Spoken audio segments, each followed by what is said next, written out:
राजा और बहुत समय पहले की बात है। एक राज्य में एक राजा रहता था जिसे फूलों से बहुत प्यार था। उसके शयन कक्ष में हमेशा रंग बिरंगे और खुशबूदार फूलों की सजावट रहती थी।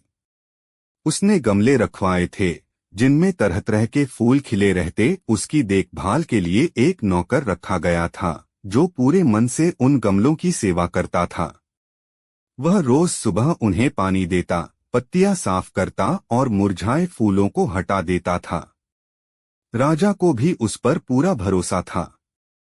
एक दिन नौकर गमलों की सफाई कर रहा था। अचानक एक गमला नीचे गिरकर टूट गया। वह बहुत डर गया, सोचा कि राजा को सच बता देना ही बेहतर है।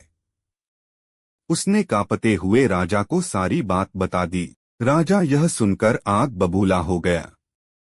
उसने गुस्से में कहा, तुमने मेरी प्रिय वस्तु तोड़ दी, अब इसकी सजा तुम्हें जरूर मिलेगी। और बिना कुछ सोचे समझे उसने आदेश दे दिया, इस नौकर को 2 महीने बाद फांसी दी जाए। मंत्री ने राजा से बहुत समझाने की कोशिश की, लेकिन राजा ने किसी की बात नहीं मानी।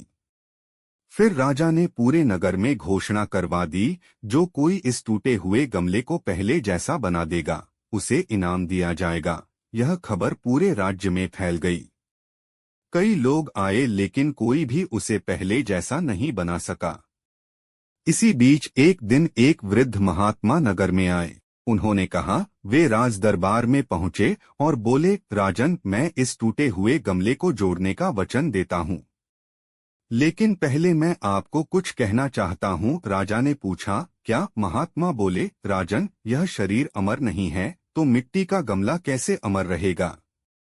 ये कभी न कभी टूटेंगे ही, जैसे हमारा शरीर भी नष्ट होगा, पौधे भी सूख जाएंगे, यह प्रकृति का नियम है। राजा ने कहा, मुझे उपदेश नहीं चाहिए, अगर तुम गमला जोड़ सकते हो तो जोड़ो। महात्मा मुस्कराए और बोले, ठीक है, चलिए वहां जहां गमले रखे हैं। राजा उन्हें अपने शयन कक्ष में ले गया जहां बाकी 24 गमले सजे हुए थे।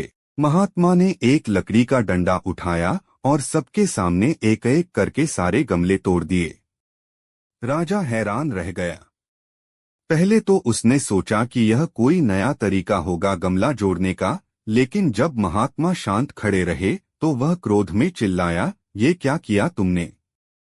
तुमने मेरे सभी गमले तोड़ दिए। महात्मा ने बड़ी शांति से उत्तर दिया, महाराज, मैंने 24 लोगों की जान बचा ली। राजा अचंभित होकर बोला, क्या मतलब? महात्मा बोले, आपने एक गमला टूटने पर एक व्यक्ति को फांसी का आदेश दिया था।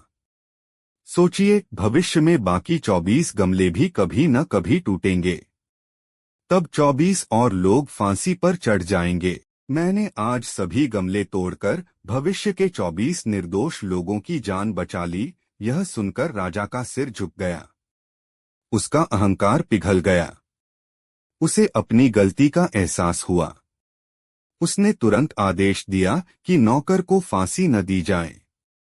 वह खुद उसके पास गया और कहा, मुझे माफ कर दो, मैंने गुस्से में बहुत बड़ी गलती कर दी थी। महात्मा ने मुस्कुराते हुए कहा, राजन, गुस्सा बुद्धि को अंधा कर देता है।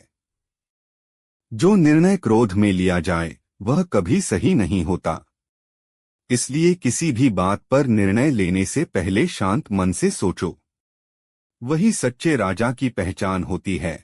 राजा ने महात्मा से क्षमा मांगी और वचन दिया कि अब से वह कभी जल्दबाजी या गुस्से में कोई फैसला नहीं करेगा। उसने नौकर को इनाम भी दिया और महात्मा का आदरपूर्वक स्वागत किया। उस दिन के बाद राजा पहले से कहीं अधिक समझदार और दयालु बन गया। वह जान गया कि मनुष्य का जीवन नश्वर है, इसलिए हमें वस्तुओं से नहीं, जीवों से प्रेम करना चाहिए।